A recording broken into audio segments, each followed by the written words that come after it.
webinar series. The focus is digital discipleship and evangelism. The goal is to share best practices for digital ministry sharing in these troubled times. Our facilitator is digital strategist and author of the 206-page Digital Discipleship and Evangelism, also available at Advent Source, Mrs. Jamie Dom. She's applauded for leading the Smithsonian Associates, Baltimore Symphony Orchestra, and North American Division of Seventh-day Adventists from Digital No to Digital Go. I'm J. Alfred Johnson II, Director of the North American Division Adult Ministries Department. Tonight's topic is the digital discipleship model. After a brief word of prayer, we will hear from Mrs. Jamie Dom. Oh Lord, thank you so much for being with us tonight. We beg that through your Spirit, you will speak to our minds and our hearts through Mrs. Dom. In Jesus' name we pray, amen. And now, here is Mrs. Jamie Dom. Thank you, Elder Johnson, for that very warm welcome. And as you guys have heard, this is just the beginning of a 6-part intensive series on digital discipleship and evangelism. Tonight's presentation is going to lay the groundwork for what this model looks like. And then over the next 3 presentations, we're going to dig deeply into these roles and how to practically implement that in your church, in your personal ministry, or how you can become a digital disciple. So one of the things that really makes these presentations great is engagement. So whether you are watching on Facebook, whether you are watching on YouTube, please ask your questions. Comment in the chat box. Let us know where you're watching from. Let us know what challenges you're facing or what successes you're facing.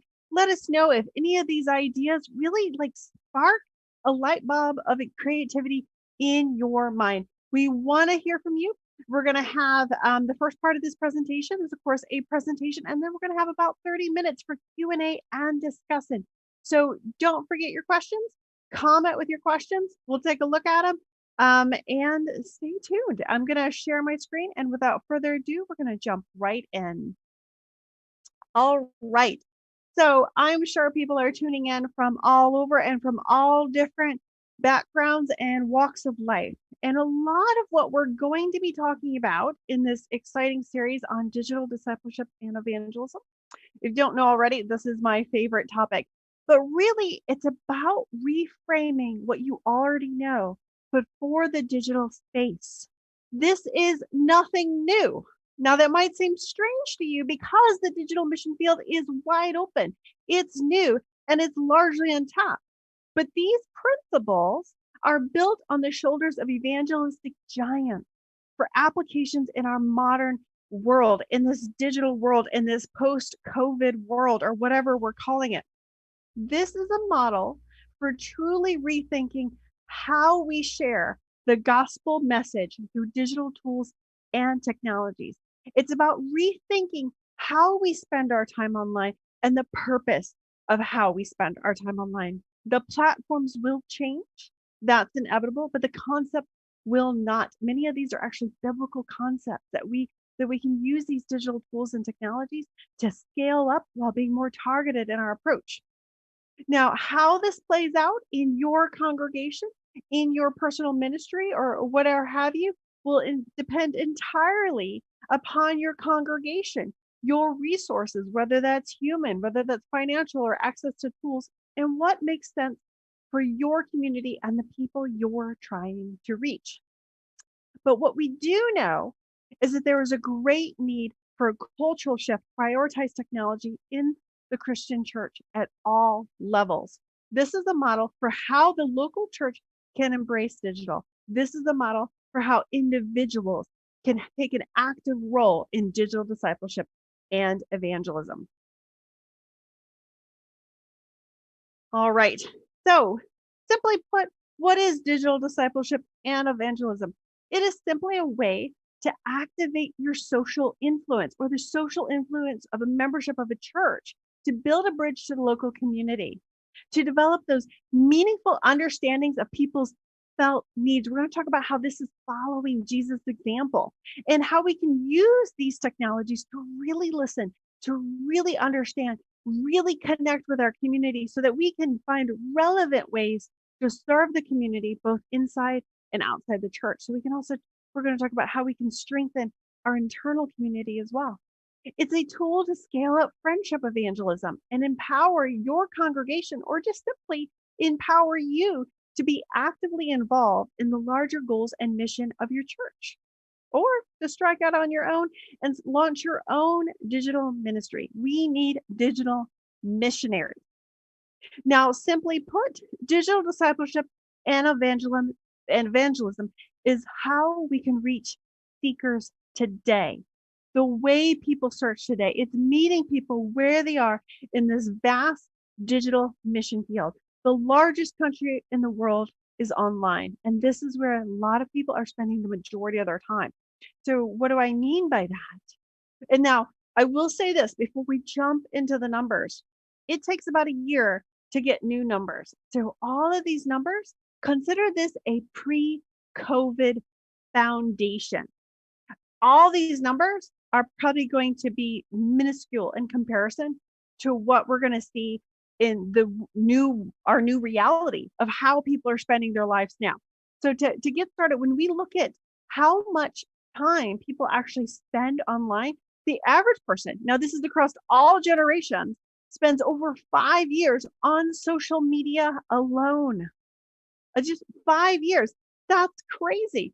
But when we look more specifically at the younger generations, it's even greater, because young people can actually spend 9 to 18 hours a day behind a screen. And that is certainly probably increased across all generations. It is clear that, especially with young people, their time behind a screen is limited by the fact that they require sleep. And if they can shower and be online, they've probably figured it out.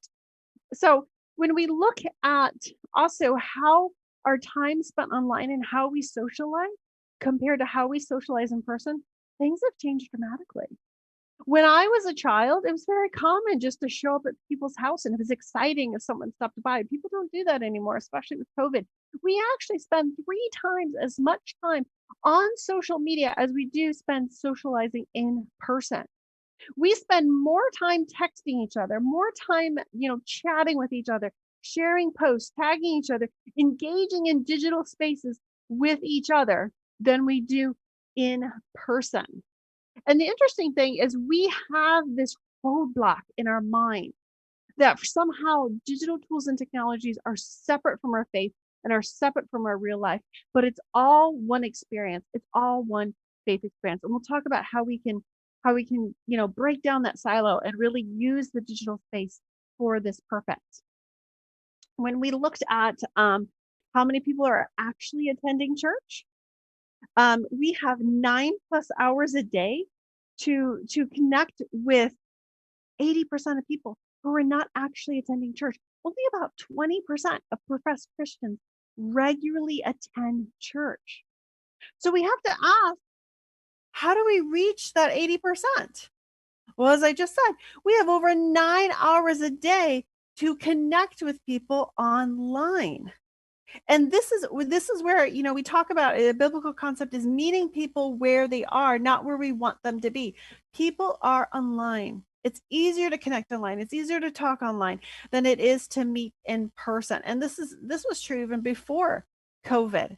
And so we can actually use these tools and technologies to better understand people's needs, understand their behavior, and to create programs and services that actually meet them where they are. So this means kind of putting some of our assumptions aside. Now, there is a great need for our message. I am not exaggerating when I say that people are literally Googling for God. Many people are hurting. They're entertaining suicidal thoughts, or they feel that there's no hope for their situation.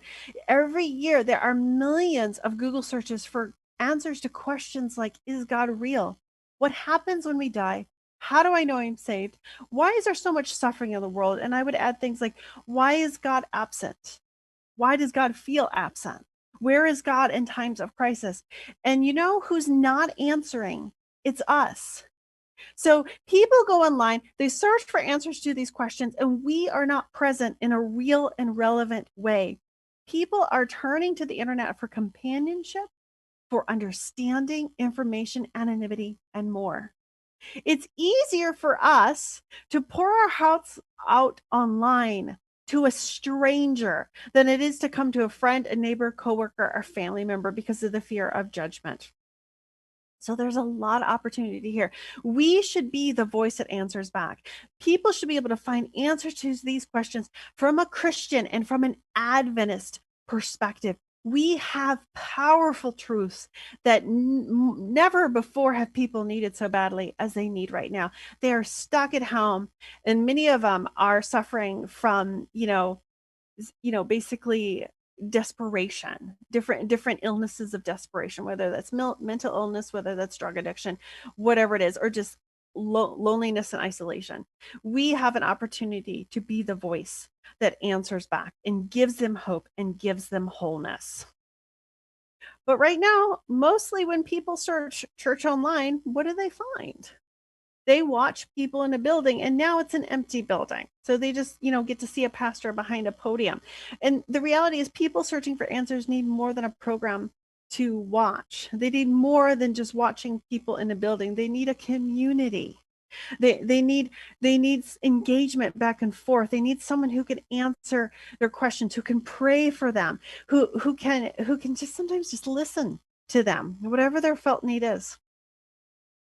We know that at any given point in time, and again, I will stress that this statistic was taken before COVID, that a quarter of people in the United States and Canada and North America are in crisis at any given moment. Crisis can be defined as divorce, loss of job, illness, depression, whatever it is. At least a quarter of people at any given time are in crisis. And right now with COVID, it's probably at least half of people. But who is there when they're searching for those questions? Who is there to help them out spiritually? See, I truly believe in order for the church to be relevant, we need to be present in the spaces where people are spending their times and meeting them where they are with the questions they're asking and the needs that they have in that moment. Moving on, there's two main categories that people search alone. And those two categories are actually religion and pornography. I can tell you that personally, my spiritual journey started very privately. For me, it was very private, and for many, this is very private. And they're both of these topics, though they seem very different, are actually related to relationship and connection. And so we have an opportunity to steer people in a healthy direction. People who are often too scared or too ashamed or too uncertain to share their spiritual journey or where they are with others. They're searching online and they're searching alone. So again, what can we do to fill this void? So one of the things I like to talk about is this idea of bridging the gap, because not everyone is ready to come into a church. And, some are not even really ready to discuss their issues with someone in person. They might only be able to direct a message. They might only be able to text. And some people may never be able to come through the church doors, due to, personal disability, due to other issues. It might just be because of location. But we have an opportunity to engage with people. We know more than that. Millions of people visit our churches and our ministry websites a year. And how many more countless engage with us on social media, but are we prepared to communicate back with them? We know, especially when we look at younger generations, they prefer digital communications. But more often than not, when I log on to ministry accounts and ministry websites and I check their inbox and I check, their direct messages, there are dozens of messages there that have gone unanswered for years. Some of them as simple as, what do I wear to church? Or is there parking? Or is my child welcome to come? Barriers to entry that if someone would have just responded, they could have come to church. Others are more heartbreaking. I remember one time I logged into a ministry and there was a woman there saying that her son had died and that she was really struggling No one responded to her. And by the time I read the message, it like over a year had passed by. So it would no longer have made sense to reach out. So we have to be prepared. We have to understand that the culture has changed and that this may be the preferred form of communication for many people, but we can build bridges. A fourth of the world's population is on Facebook alone. All continents are represented. 77% of Americans are on some type of social media. We are called to make disciples of all nations, baptizing them in the name of the Father and the Son and the Holy Spirit. We have ability to reach all nations. We, as the Seventh-day Adventist Church, are the most ethnically diverse church in North America. If we become these reach vehicles for souls, if we become, content creators and distributors and engagers, we have the ability to reach around the world because we are such a diverse, such a connected community. But all we have to do is actually to do it. And what many people often don't realize just how simple it really is. I mean, many of us feel like we can't participate in ministry, or we can't participate in, evangelism, or we're not good at discipling, or whatever it is. If we have influence, if we are on social media, we have influence, and what we do with that matters. And that's what we're going to unpack in detail in this series of how we can use this. Because after all, this is a model for everyday ministry to people. And it was demonstrated through the life of Jesus Christ. Oftentimes people get kind of nervous. They're like, oh, modern technologies, we don't need a new gospel. We don't need a new message. We have the Bible. I agree. This is actually a model that was set forth by Jesus. And we're just using digital tools and technologies to follow Jesus. And what did Jesus do? He shared stories. He shared wisdom. He attended to people's needs physically, spiritually, mentally. He answered their questions. He shared hope. He gave them community. He created community. He developed an engaged, active church body. He led them to wholeness and equipped them to be disciples and to replicate the model. This is how we can use modern tools and technologies. It doesn't mean gravitating away from the biblical model.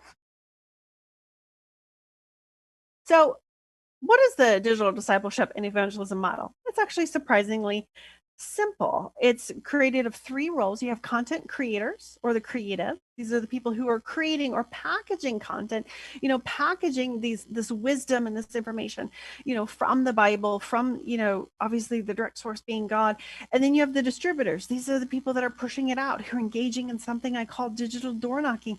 And then you have the engagers. These are your front lines people who are having those conversations with people, praying with them, meeting their needs, getting to understand them, building those meaningful relationships.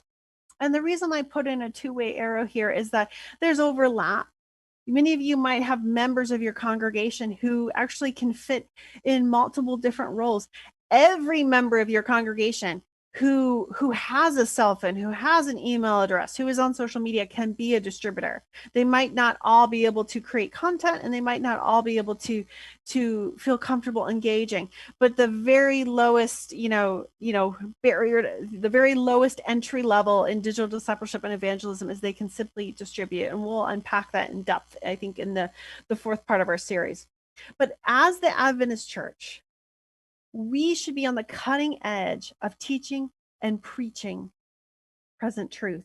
We have millions of members in North America alone. So what if every church became a digital content creator? So, we're talking about the sermons, we're talking about your Bible studies, your blog posts, your images and your quotes, and all the stuff you're already creating throughout the year. Sorry, I saw something from the chat and I wanted to make sure it wasn't like a warning, like you've been disconnected.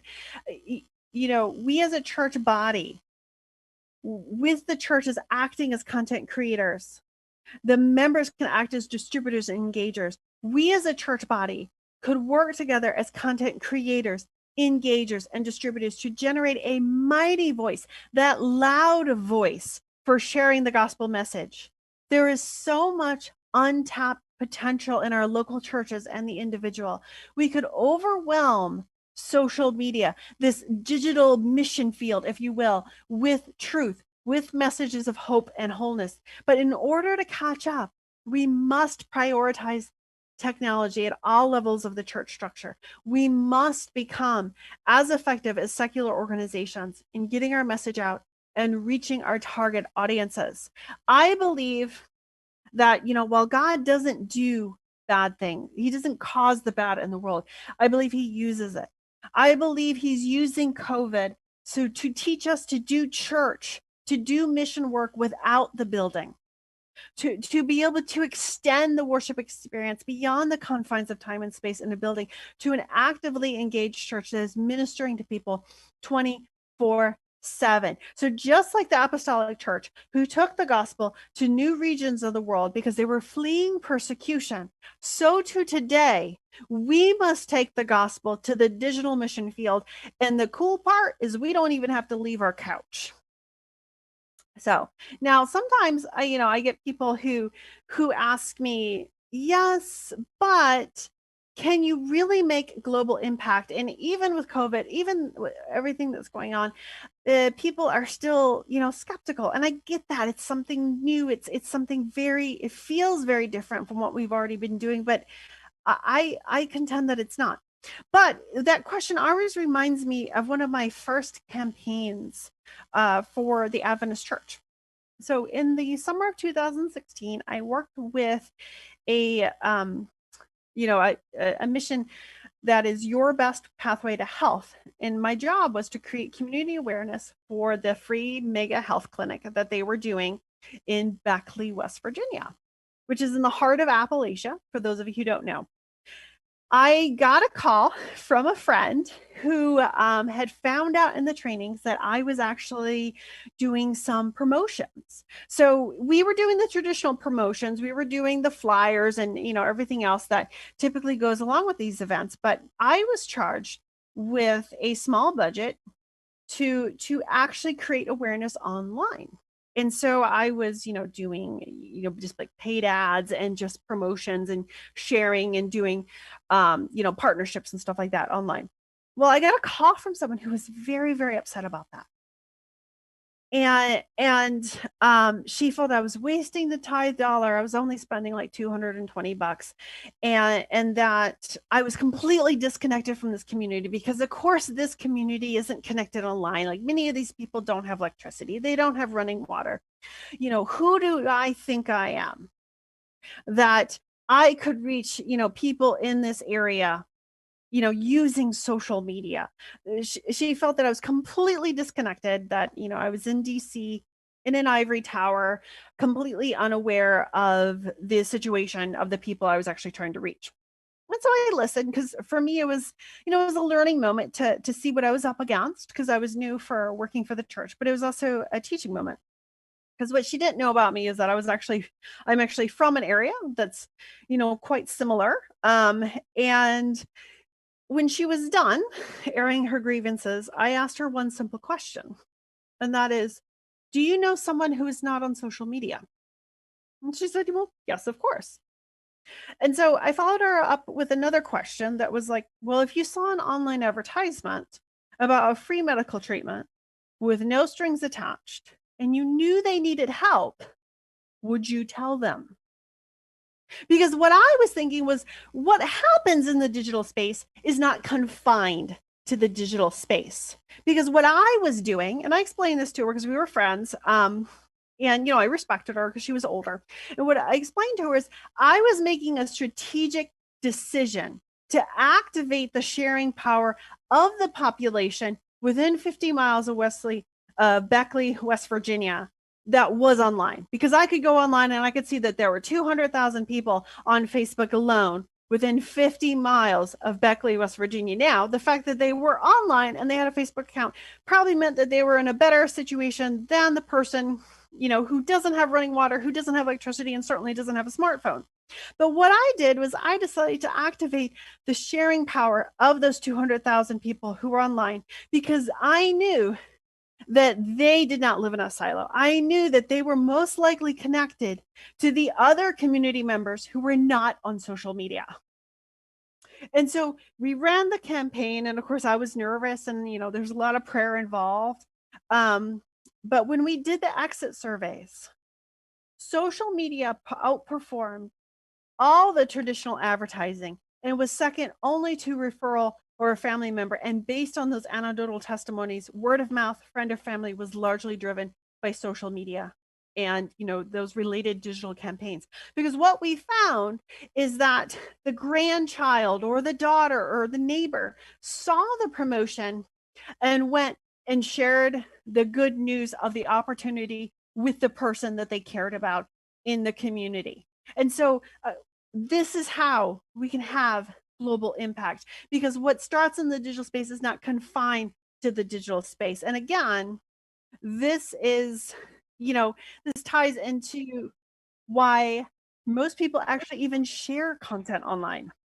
So we know that at least 94% of people share content online because they feel the content will improve the lives of others. My friends, the church should be in the business of creating content that improves the lives of others. We should have the most shareable content out there. And just like the example of what I just shared with you in Beckley, West Virginia, the act of sharing a good thing goes beyond the digital space.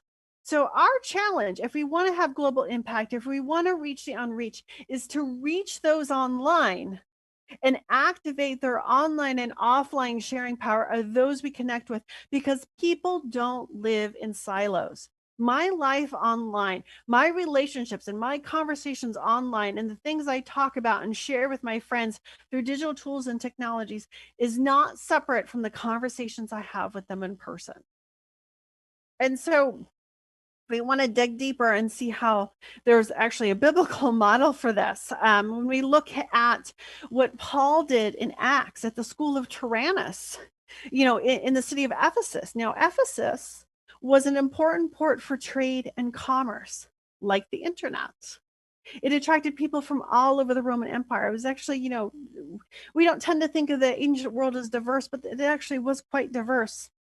People would come and hear what he had to say at the school, go home and tell others what they'd learn. In short, they would hit like, they would share on social media, which in their case was actually physically word of mouth, and their friends and families were exposed to Paul's teachings of the gospel. Social media has the potential to do this on a much larger scale. We live in a world of intersecting cultures and communities, and the School of Tyrannus sounds like social media to me. It was where people went to share new ideas, to pass the time, to share their thoughts and participate in discussions. This is no different than what we're dealing with today, except what we do today is on a much grander scale. This is the foundation for the digital discipleship and evangelism model. And so he was able to stay in one place and his teachings spread. So now the city of Ephesus experience is now reflected in every major city in the world and online. So when we reach those who have, migrated to the digitally connected parts of the world, we can reach the rest of the world. So evangelism experts always tell me that the best way to reach a community or people group is to empower a member of that group or that community. We can reach people online who have maintained their ties to their home communities in some way. It might shock you, but where I come from, cell phone reception is still not a thing. And so, but I'm still connected to my parents. They have a satellite phone. But we maintain these ties no matter where we move to. We still have our home family. We still have the people we're connected to and we love. And so we can reach those people who still maintain ties to their communities around the world. They are from that community and they are in the best position to share the gospel within those cultural norms, language, and expectations of those communities. Now, in a later presentation, we're going to talk about understanding your audience, and we're going to dig into, sort of cultural empathy in the digital mission field. But the point here is that when the people we can reach visit their friends and family, they can share the gospel much like the ancient citizens of the Roman Empire did back in the first century. Or they can share on social media and translate into their own language. We know that the 42% of the world on social media most likely knows the other 58% of the world not connected.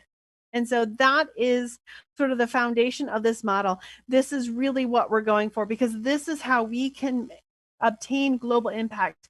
Not only is the mission field right here in North America, but if we reach North America, we can reach the world, because we can obtain global impact through digital communications, leveraging the same strategy Paul used, but scaled up by modern technology. And I don't know about you, but that gets me very excited indeed.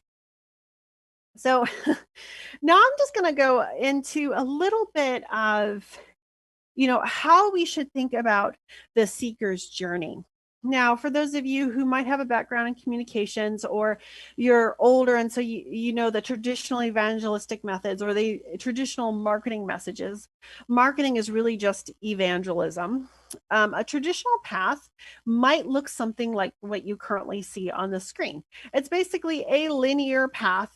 It worked for a long time. But to reach younger generations, we must take an integrated approach that understands the complexities of modern life and relationships. People don't fit into boxes anymore. Like if you compare me with my grandparents, and we'll go through this in a later presentation, you cannot market to me the same way you used to be able to market, because people fit into these groups where everybody worked the same job, everybody worshiped the same, everybody basically ate the same, lived the same in these close-knit little communities. So if you wanted to reach a particular group of people, you could market to them in a one-size-fits-all. That doesn't work anymore, and life has gotten much more complicated. So what does this mean? Traditional model is not dead. Nothing I'm talking about is replacing our traditional means, but it's about building upon it. It's about scaling it up. Many of these steps are still in play, but we have more resources to reach and interact with people that are relevant to their situation. So we can take a more customized approach. And with modern sensibilities, that's what's expected. So it's a way to amplify our communications and provide for people 7 days a week, 24/7. So in other words, we combine traditional, those steps, but with digital strategies, and allows us to fish 24/7 in a much larger pond. And so ultimately, we need to remember that the church is not a program to watch. It's not a building on the street. It's a people to be. The kingdom of God is 24/7, online and offline, and his church should be the same. We have the ability to extend the worship experience, to extend the community experience, to extend the faith experience beyond the confines of time and space in a building. Church should be every day of the week. Service should be every day of the week. Reaching people and ministering to them should be every day a week. Instead of counting success by bodies in a building, which for many of us is not possible because the churches may still be closed or many people don't feel comfortable coming in a building, but we need to count success by whether or not we are building a kingdom. Now, here's another way to look at the modern experience. And again, this is a marketing concept. I'm going to share this presentation with the team here. And so I believe they'll probably post it on a website or make it available somewhere so you can download it. So you can take a screenshot and study this if you'd like, but just know that the presentation will be made available.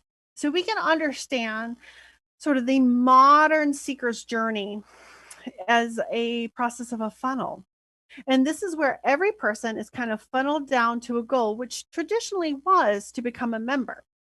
Now, people can actually enter and engage at different levels of the funnel in multiple ways. It's not as confined as sort of that linear model, but this is the basic principle. Every transition involves an ask or implied, something implied movement to the next step, but there's also this explicit some people leave. That's why the funnel gets more narrow. With every person has the option of moving down or forward in the chain, living at a stage, or moving out. So what this means is, as we're thinking about how to funnel people through their, spiritual journey, or to funnel them through so that they become involved in our faith community, whether that's online or in person, is we have to think about how we can make it easy for people to move to the next step, to take that action and lead in a way that is a no-brainer for them to go to the next stage. So ultimately, the goal is for members to become active disciples who then can become part of the funnel mechanism as those content creators, distributors, or engagers. Which is why the funnel, if you notice at the bottom, it kind of fans back out and loops back around. And the foundation, of course, is this integrative strategy, where integrative just means combining traditional with digital to amplify our efforts. So this is another way that you can think about it. Study this out, study this funnel out, and think about, when you're doing evangelistic series or when you're doing outreach into the community, how are you, creating those different levels of the funnel? Do you have exposure and awareness? Is there a broad awareness of your ministries and your services? How do people discover you? And, you can go on down through the loops. Now, the last way to understand the seeker's journey, and we'll discuss this before going to a short break, is, we think about our modern world as an intersection between analog and digital experiences. And these are called journeys loops. So this is actually a causal loop method of looking at complex situations. You don't have to necessarily go in order. So when you look at this, this is sort of the outline. When you can think about either the funnel or the linear model before, you have the see awareness, you have the think consideration, you have do, meaning you visit or engage or maybe opt into a newsletter or something, care relationship, meaning they start forming those relationships that ultimately help people stay in the church and they become a member and an actively engaged member. But let's insert the loops and sort of the additional complexities of the situation. So when people are first become aware, they start to think and they consider, and there's sort of this research and discovery loop. And I, for one, actually started in the think loop. And then I skipped do. So I converted to Adventism from atheism almost 20 years ago now. But I started in the research and discovery loop. And then I built relationships with people who were in the church. And that's actually what eventually moved me back out from think consideration to do. And then I became a member. And when I became a member, I, got involved in ministry and discipleship. So causal loops are not a perfect, representation, but they help visualize what is actually happening in a complex system or journey, because our faith journeys are complex. Sometimes we get stuck in a loop, sometimes we get stuck at a stage, sometimes we digress, sometimes we skip and move around, but it's a complex system. And so these distinct elements that are interrelated and organized to achieve a common purpose or goal. So in today's world, people are turning to the internet for answers. So actually, the first two parts of the journey are primarily done in the digital space. So when I think about my own personal journey, I became aware of faith in a very real way because initially, God actually intervened in my life, and that's a side story. But the way I started to actually become more aware was through searching online. And this was back with when you popped in a CD. So I was an early adopter. And thinking consideration. That happened to me almost exclusively online. That is where I did my research. That is where I eventually became convicted enough to do or engage in person. Now, that next step, that do, that visit, that engage, that can happen in person or in the digital space. So they can come into the church service. They can come to a church event. They can come to an event where you're serving the community, whatever it is, whatever that action is, or they can sign up for materials online. They can sign up for a digital Bible study. They can subscribe to an email list or a video series. Either way is valid. Now, ideally, the last part of the journey is that building relationship, those personal connections, and getting involved. Ideally, that happens in, the physical space, but it it's time for us to recognize that it's just as relevant in the digital space. There are so many times I hear from digital missionaries where they're reaching people in parts of the world where we could never go preach in person. They're reaching people in, predominantly Muslim countries where that person can never go to a Christian church.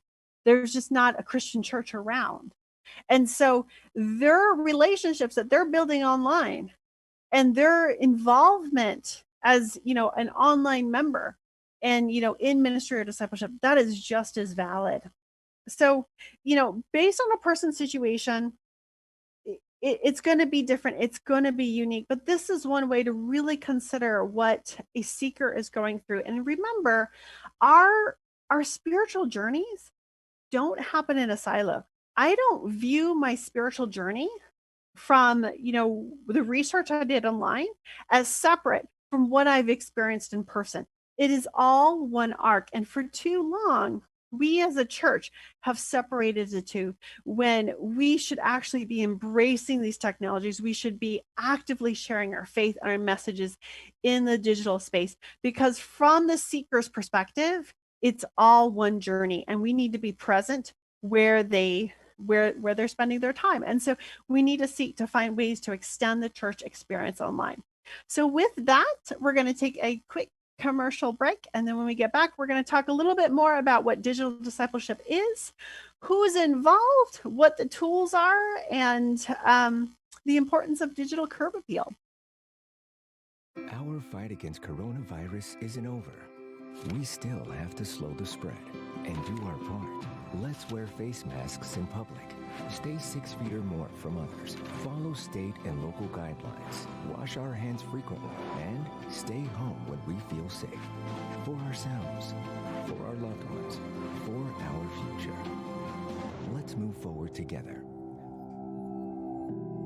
Learn more at coronavirus.gov.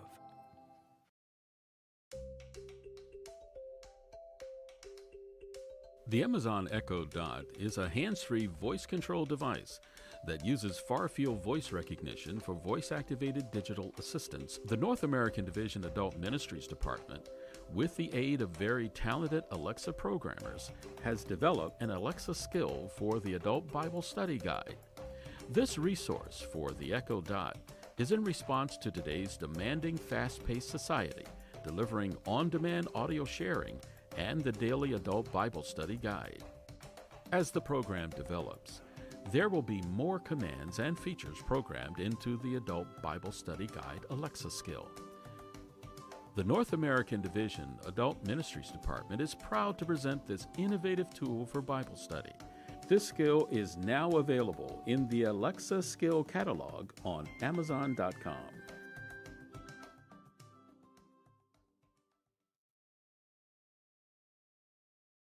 All right. Well, now we're going to dig into the next part of our presentation. And many people ask, well, what is digital discipleship and evangelism?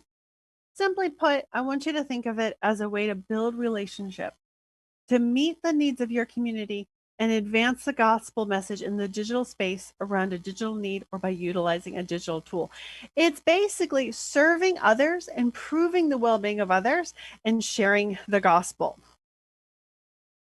But what are digital tools? And I don't want to make any assumptions. So we're just going to cover this quickly to make sure everybody's on the same page. Digital tools include things like social media, your email, website, blogs, podcasts, digital advertising tools, messaging tools like WhatsApp, even texting, using your smartphone, even reviews, meeting tools like Zoom. You could host Bible studies and all kinds of cool stuff that way. Cameras, apps, and search engine optimization. And we'll touch on different aspects of this throughout the series, but you get an idea of what I mean by digital tools. This is all encompassing. So the great thing about digital tools and technologies, particularly social media, is that it allows us to not only go global, but to better penetrate our local communities with our mission. When we think of missionaries, we tend to think of traveling to faraway lands. But let's be honest, our struggle in North America is actually reaching our neighbors. The mission field is right next door, and it's just as legitimate. So what social media allows us to do is to get to know the needs of our community, to get to understand the needs of those we're connected to. We can let people know they're heard, they understand. We can connect with our neighbors. We can better build relationships. So instead of just seeing people once a week or whenever there's a community service, we can continue building those relationships every day of the week. And we can let them know that we're here to help, so that we're not just the building of the street. We're not just, in this case, maybe modern times, it might be the empty building of the street, but we are a center for positive influence within our communities. Because the old adage, and might seem trite, but it's true, people don't care how much you know until they know how much you care. So the potential of digital evangelism and discipleship must be realized at the local church level. A top-down approach cannot meet the needs of your neighbors, but you can. The apostolic church began as a grassroots movement, and we still need to maintain that mentality to connect with meaningful ways with local communities. Too often, we as individual members kind of abdicate our personal responsibilities to, whether it's the pastor or the personal ministries team or the conference or the union or the division, when we're actually all called to participate in this work. Because the power of the local church is in its ability to create meaningful relationships. Social media and these digital tools are just a tool that we can use to scale up these efforts while becoming more targeted in our approach based on the needs and behaviors of our audience, based on the needs of the people that we are building relationships, that we're talking to, that we're engaging with, that we're checking up on. I believe that the next great awakening will be a digital one, but we must be intentional. We must work together. So the most meaningful expression of our mission of hope and wholeness is in the context of the local church, because that is where direct impact can be made. Now, with that in mind, we have to talk about something that is called digital curb appeal, because first impressions actually matter. And the methods by which we minister to people and share the gospel are becoming more complex, because now we have the analog world and we have the digital world. But honestly, human nature, needs, and behavior largely stay the same. So one of these analog ideas that I borrowed and translated to the digital mission field is this idea of curb appeal, right?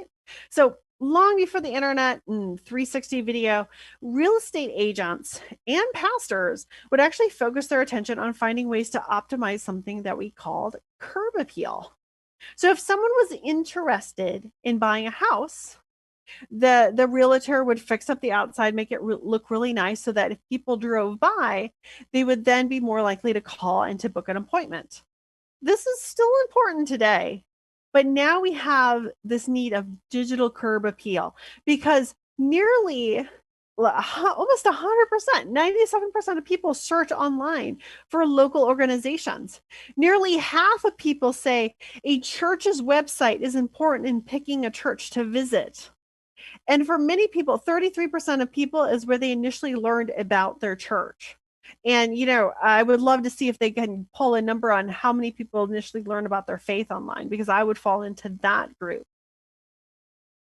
So the question you should ask yourself, whether it's a ministry, whether you're a part of a church, whatever it is, what do people find when they Google you?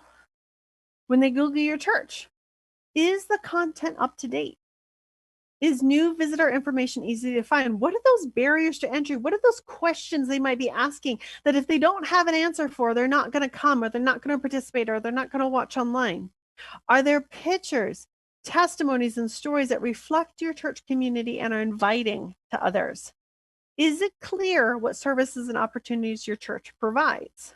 So too often there was, I think it was a Babylonian Bee article that they post every once in a while. And the article is, guy is really excited about picnic from like 2010 that's still on your church's website. Like, make sure things are up to date, make sure opportunities are present and modern, so that people can trust the information, are more likely to come. So when we looked at a recent gray matter research study, we found that in the last 12 months, and it's probably, again, increased because all the numbers are different now with COVID, over 17 million American adults who don't regularly attend church services visited the website of a local church or a place of worship. So, in other words, many people are going to find your website long before they physically enter a place of worship.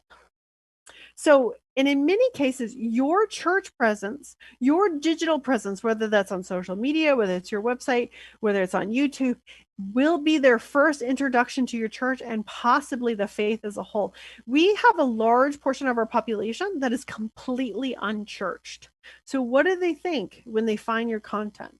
What is their impression? To really put yourself in a seeker's shoes, think empathetically, think about what their questions could be, what their barriers to entry are. If you notice on a lot of these slides, I have short links down below.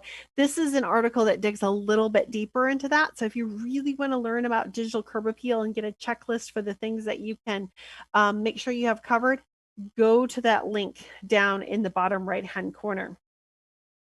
So just some quick tips. Again, you want to go deeper, go to that link, but you want to make sure it's up to date, it's mobile friendly. So Google actually prefers mobile friendly websites and will rank them better. So I actually completely revamped my home church's website.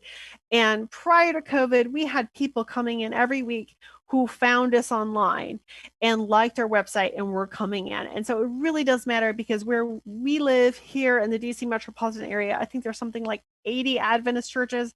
So for us to rank number one, if people search churches near them, it really is quite an accomplishment. So you want to think evergreen, you want to think content that isn't going to be dated. You want a simple, organized, easy to navigate layout. You want to make sure everything's up to date, accurate, remove those barriers to entry. A very common barrier to entry is actually what to wear. So it's really advisable that you have an FAQ and that you cover all those basic questions. You want to write for your visitors, tell your story, reveal your culture, reflect Christ, share what you believe. People don't like bait and switch. They want to know up front where you stand. And you can certainly showcase opportunities for more dynamic content. I recommend using social media, because generally members don't go to your website. It's really for the outsider who's considering coming or participating in your community, whether that's online or in the digital space. Now, remember, your digital presence is an extension of your church brand and voice in the online world. In a later presentation, we'll go into branding, but this is just a broad observation. Your brand is how your church is perceived. The love of God should be on display in your digital communications and presence. So to learn more about branding, you can, of course, go to that link. So in this next short section, we're going to talk about, who makes up the digital discipleship team? We know that it has three roles. You have the content creators, you have the distributors, and you have the engagers. But not to be cheesy, simply put, everyone is part of the digital discipleship team. And this is because our digital tools are meant to extend our traditional efforts at the local church while being more targeted in our approach. It is a tool to scale up traditional evangelism, not replace it. So this means that we're not excluding anybody from this model, because we use an integrated model. And an integrated model is one that utilizes all of our tools, analog and digital, in a holistic approach that serves to reach people every way possible and to consider all our touch points. Now, what does this mean practically, you might be asking? What it means is it's not digital versus traditional, but rather a church using all of its human resources and available tools to work together for a common goal. So when we looked at church growth, so that little Venn diagram in the bottom right, we see that church growth is a product of promotion, experience, and personal connections. So it's one thing to get people into your church. It's another thing to get them to come back. So they must not only have a good experience, but they must connect with members on a personal level. Church is about creating that community of believers. And so that means creating meaningful connections online and with those who enter a house of worship. So your online interaction should make people want to experience your faith, your mission in person, and vice versa. And so when they come for that on-site experience, it should be a continuation of that positive relationship you've built with them online. So the good news is the 84-year-old greeter at the door is part of your digital discipleship team just as much as the tech-savvy youths who create video snippets and content for social media. Because there's a woman at my church, she's not online, she's awesome, but she's the warm person who welcomes me every time in church. Because the reason I go to church in person is for those personal connections. And so no matter how our world has changed, no matter how digital we become, we still need those relationships. And so when we talk about this model, it is a holistic model.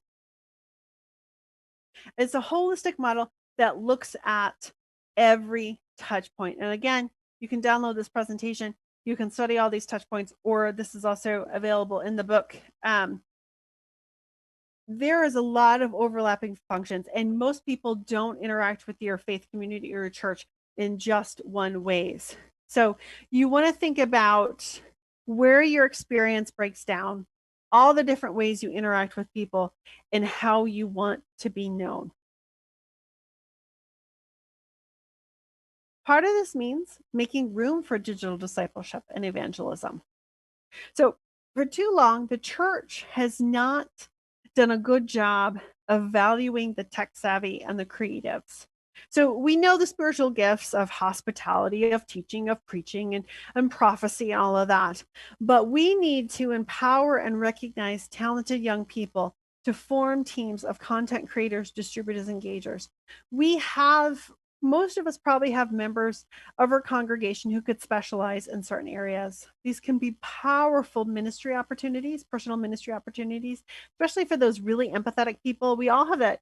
We all know those people that know everybody and connect with everybody. Empower that person to use that skill set, that talent, for ministering to others and connecting the church family closer together. We also have people who are really good at facilitating those online conversations with people. We can create a culture of sharing and engaging in the church content as a means for individuals to help the church's mission and expand the reach of our messages. Because anybody who is on social media can share your content. So if you are online, you have influence, and what you do with that influence matters. We can strengthen our church body, and we can improve cross-generational relationships through mentoring and training. And that can go mentoring down to the younger generations, empowering them to use their talents in creative ways, but it's also mentoring up, and you're teaching older generations how to use these technologies and to use them for the gospel. There's a lot of potential. There's a lot of potential here, and the church should sort of exemplify what mentorship really means in action. And so we can create these opportunities, create a culture. We can utilize and empower those influencers, those social butterflies, and of course setting up training sessions with your members and various people in different areas. You can leverage the social influence of your congregation. You probably have many subgroups within your congregation. You can kind of think about them and what their various skill levels are. Because like I said before, it doesn't matter if people have 4 friends or 40,000, they have influence. And so each impression message received represents a person touched by our message and mission. So you have these subgroups in your congregation. Think about how they can fit into this model and how their influence can be leveraged for this very important work. If you are lucky enough to have a Bible worker at your church, it's no longer necessarily culturally appropriate to knock on doors. So I encourage you, I implore you, please empower them to expand their efforts digitally. They can use social media and other technologies as lead generating tools. They can, because remember, Bible workers tend to be, focus on younger generation. Young people spend 9 to 18 hours a day behind a screen. That affords the church a lot of opportunity to reach them with relevant content and to facilitate those conversations. So ideally, this Bible worker is someone who can ultimately lead a focused evangelistic effort. So it might be also a digital pastor or a youth pastor you have, train others, build a dedicated team, and work with other groups initiatives within the church. Basically, empower them to use digital tools and technologies to reach people within your community and to facilitate Bible studies, connections, all of that.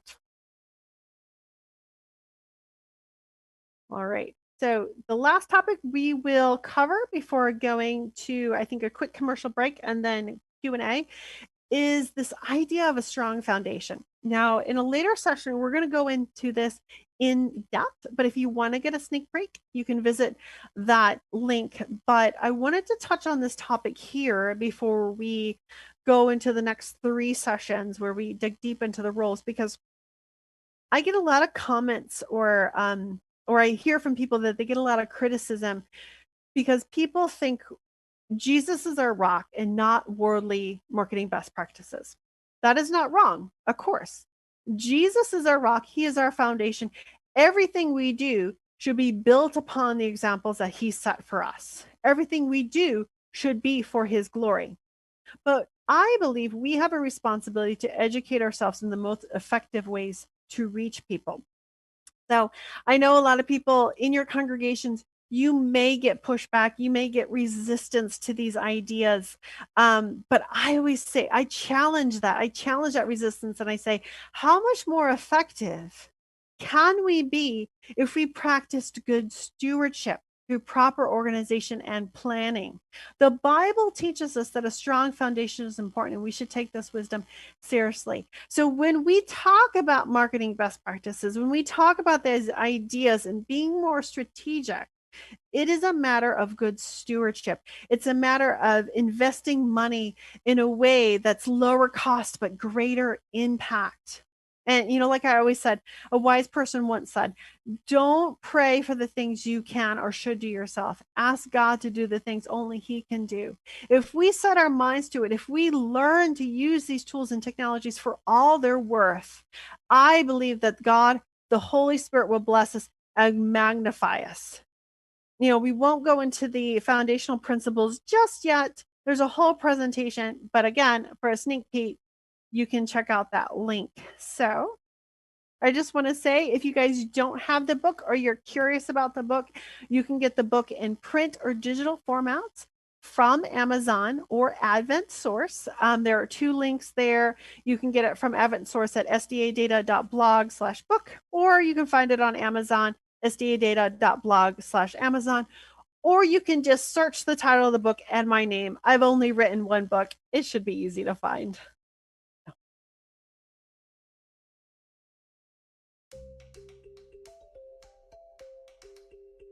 The Amazon Echo Dot is a hands-free voice control device that uses far-field voice recognition for voice-activated digital assistants. The North American Division Adult Ministries Department, with the aid of very talented Alexa programmers, has developed an Alexa skill for the Adult Bible Study Guide. This resource for the Echo Dot is in response to today's demanding, fast-paced society, delivering on-demand audio sharing and the daily Adult Bible Study Guide.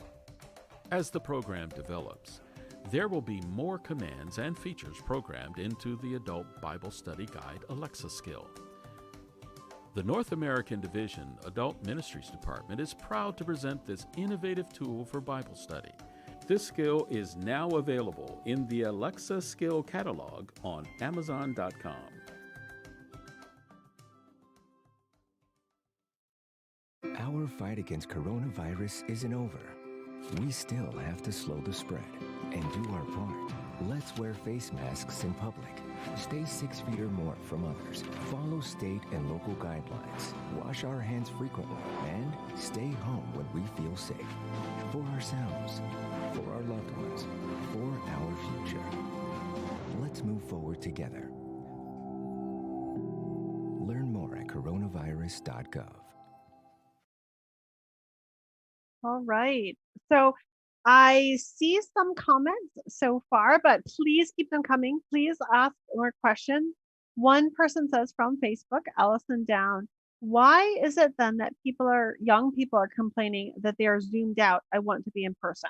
Well, I think, that's a very valid point because it's imbalance. So when we talk about the digital discipleship and evangelism model, it is a holistic model.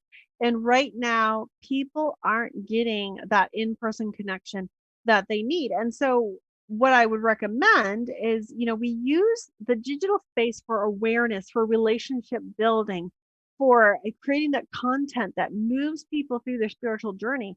But there has to be, I think, whenever possible, that in-person experience.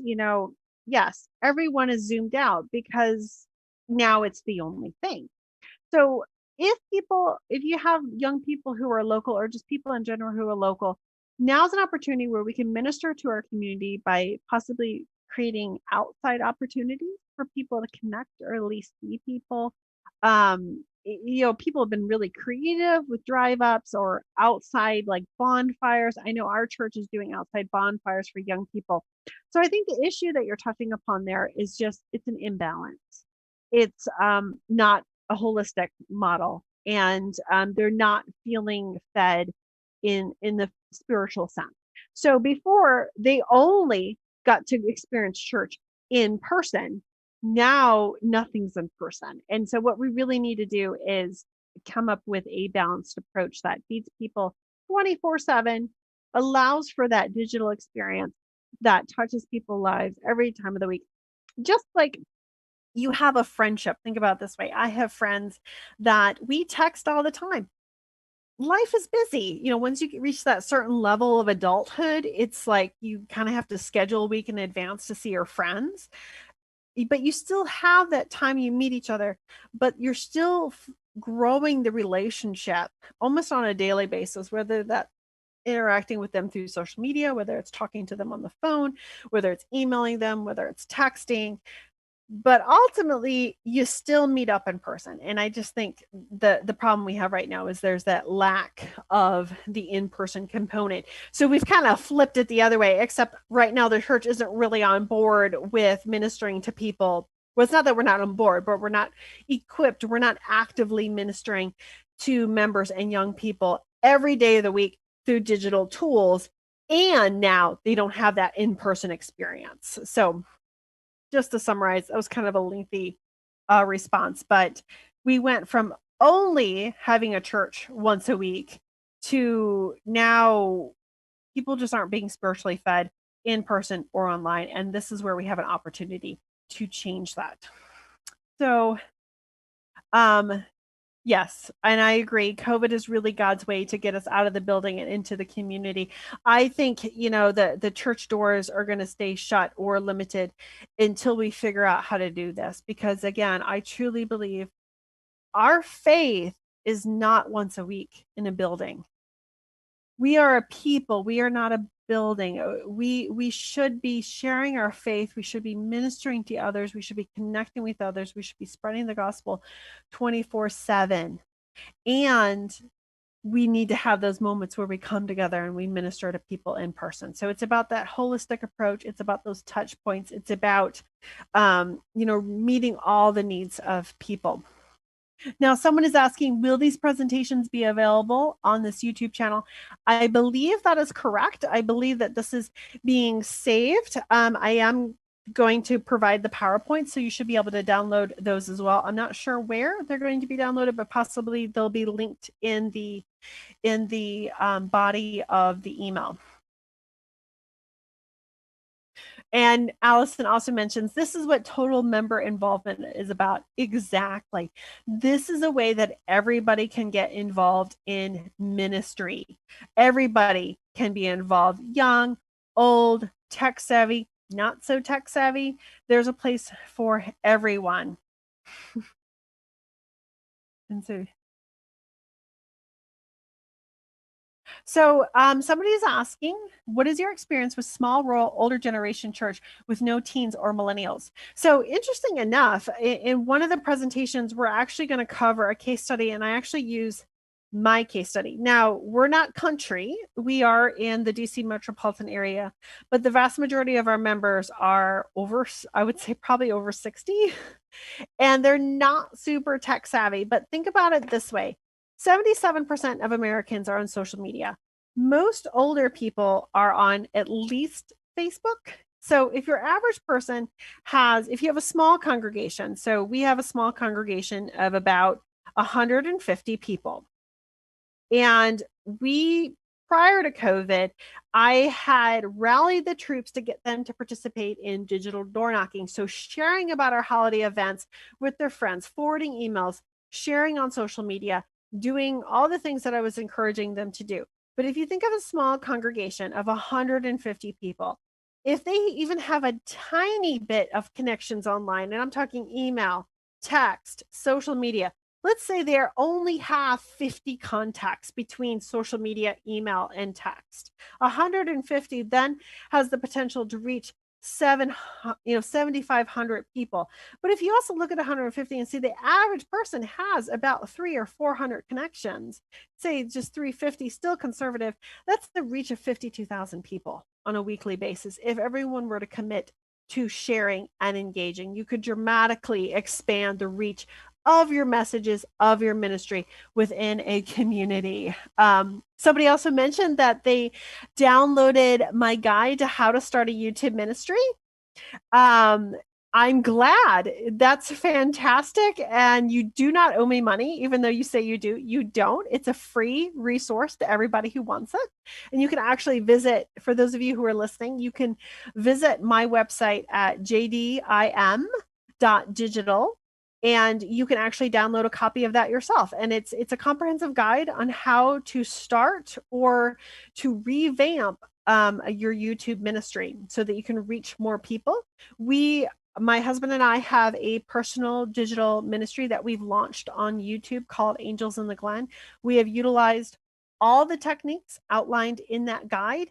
And in the 6 months since launching, we have over 250,000 views, 3,500 followers, and something like 50,000 watch hours. So these techniques work. The guide is free. I want everyone to download it, share it with others. Let's do YouTube video ministry correctly.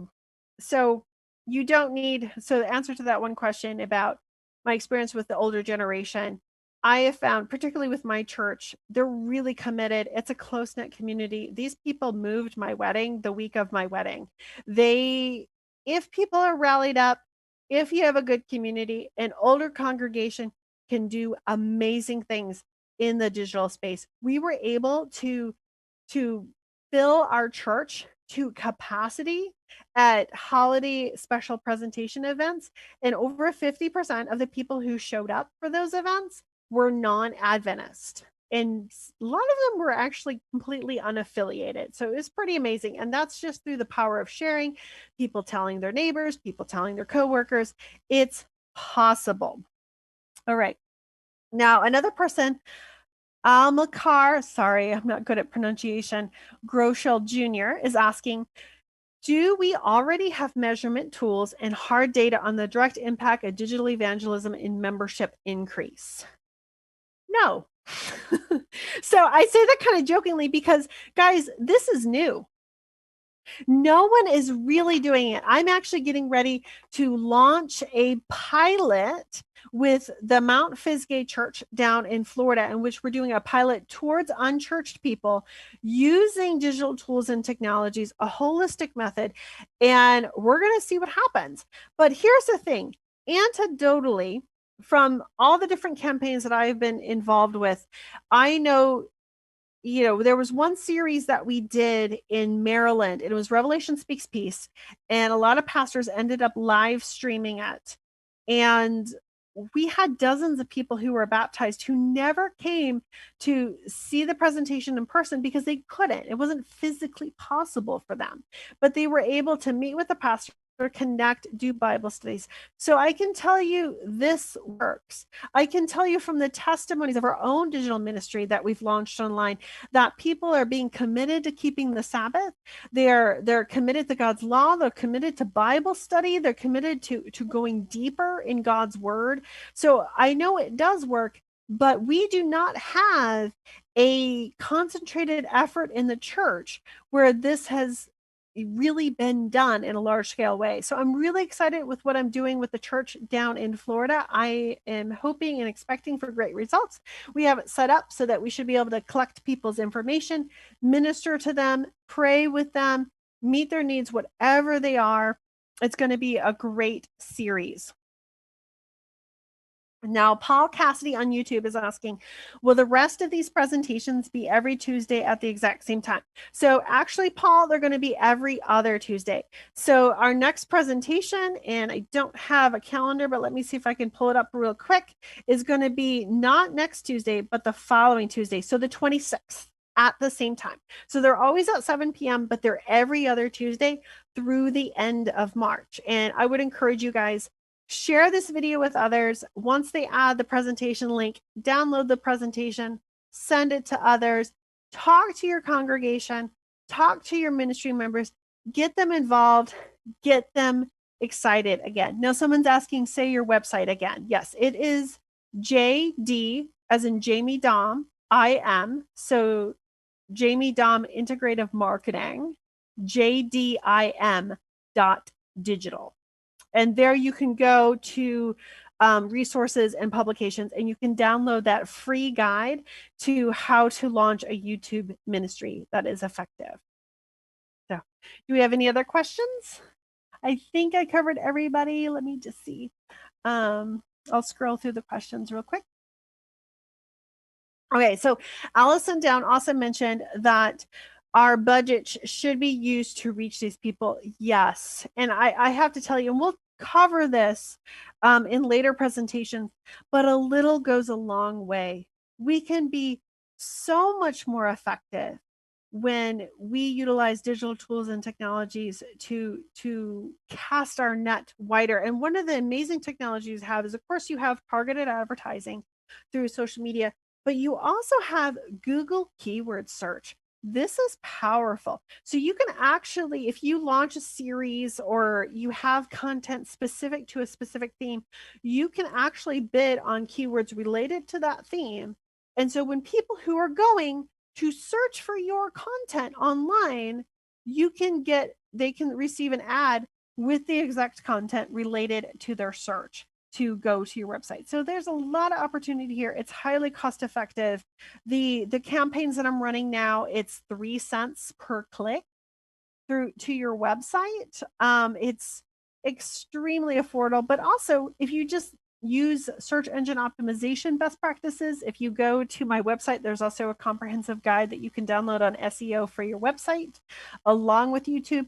There's a lot of free that you can leverage that will position your website, position your content, so that when people go online searching for answers to the questions, your content gets pulled up. And a lot of it is just using these best practices.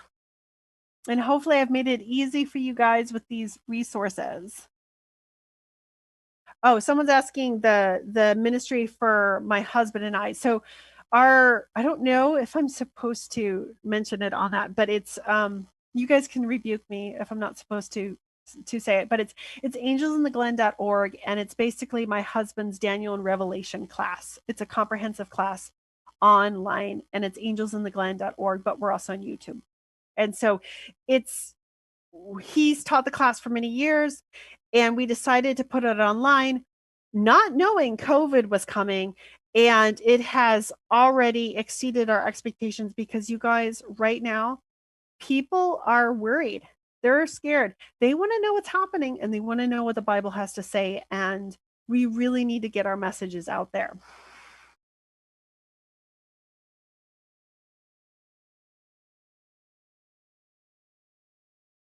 On the chat. So, all right. So someone's making an observation, and I agree with that. This is Ken and Ann Brown. They're saying that the house-to-house work will continue until probation closes. Yes, and it's actually quite possible, and I believe, I might be wrong, but I read a lot. I believe Ellen White basically says that sort of the home church is going to come back, and that makes sense. We know that COVID isn't going to be the last pestilence that's going to strike us. So it might be that large meetings are no longer possible. So I do believe people are going to start to have to meet in homes again. Digital is important too. Again, this is why I preach that holistic message, that integrative method where we combine both traditional and digital. Because again, digital is a way to scale up. Digital is a way to stay in contact with people every day of the week. Digital way is to minister to them to spiritually every day of the week through content, through messages, through reaching out through those relationships. But we also need that in-person fellowship. There will always be a need for that. Human beings are social by nature. Right. Any other questions, guys? Keep them coming. We have a few minutes left.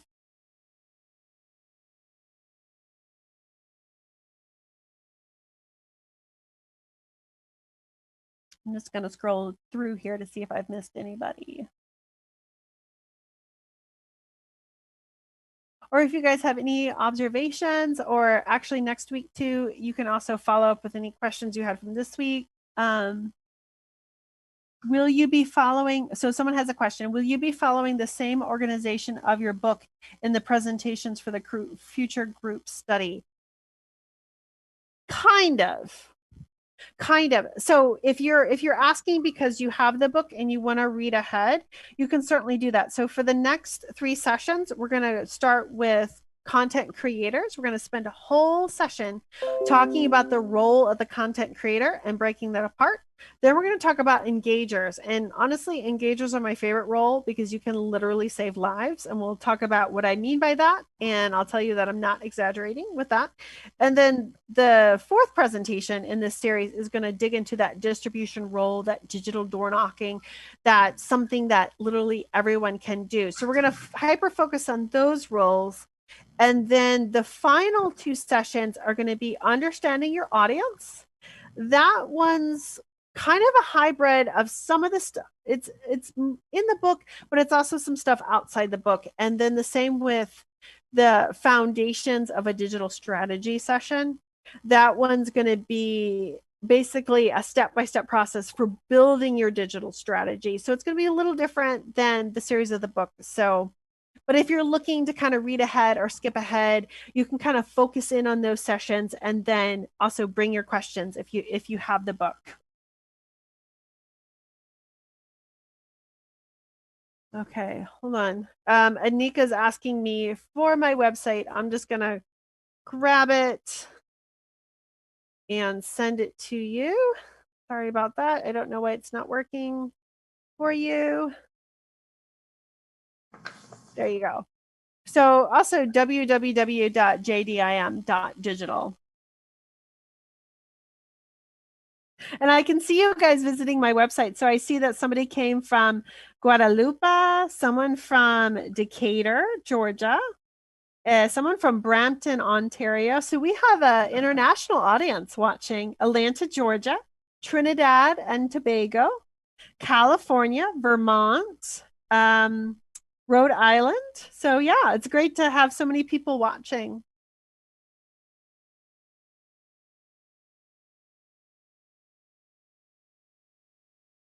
Oh, and we just got somebody from Virginia and a lot of people from Ontario. So welcome.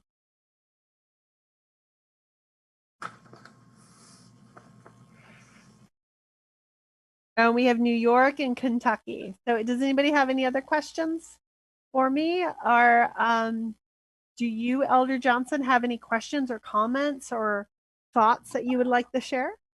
Well, I do declare, and I believe that I'm speaking for everybody who's watching this evening. Jamie, we really, really appreciate you have given us a good load. You've given us a lot to think about, and I declare we haven't gotten tired because you have kept us going. You're like the Energizer Bunny. Thanks so much, Jamie. Thank you so much. Thank you for this opportunity. And guys, I just pray that you guys take these ideas and run with them. This is a new frontier. It hasn't been done in a big way, but I believe God is with us. I believe he's moving in our church. And I believe that the next Great Awakening will be a digital one, but it's going to take us really jumping into the deep end. Jamie, we thank you so much for your anointed facilitation. To our audience and to everybody else, I wish we could give you just a big giant digital hand clap right now. But we just want to say thank you. Now, please, to our audience, please tell your families, tell your friends, tell all of those that you really care about to be with us in 2 weeks on the 26th, where the title is going to be the role of creatives. Now, I've got three things to ask you to do for us as we prepare to leave. Number one, I want you to please like us on Facebook. That's number one. Number two, I would love for you to please just subscribe to our YouTube channel, and remember to hit the bell. When you hit the bell, you're going to automatically get all of the notifications regarding the future Jamie Dom seminars and all of the things that we're doing in adult ministries. And then number three, I just want to say, hey, thank you.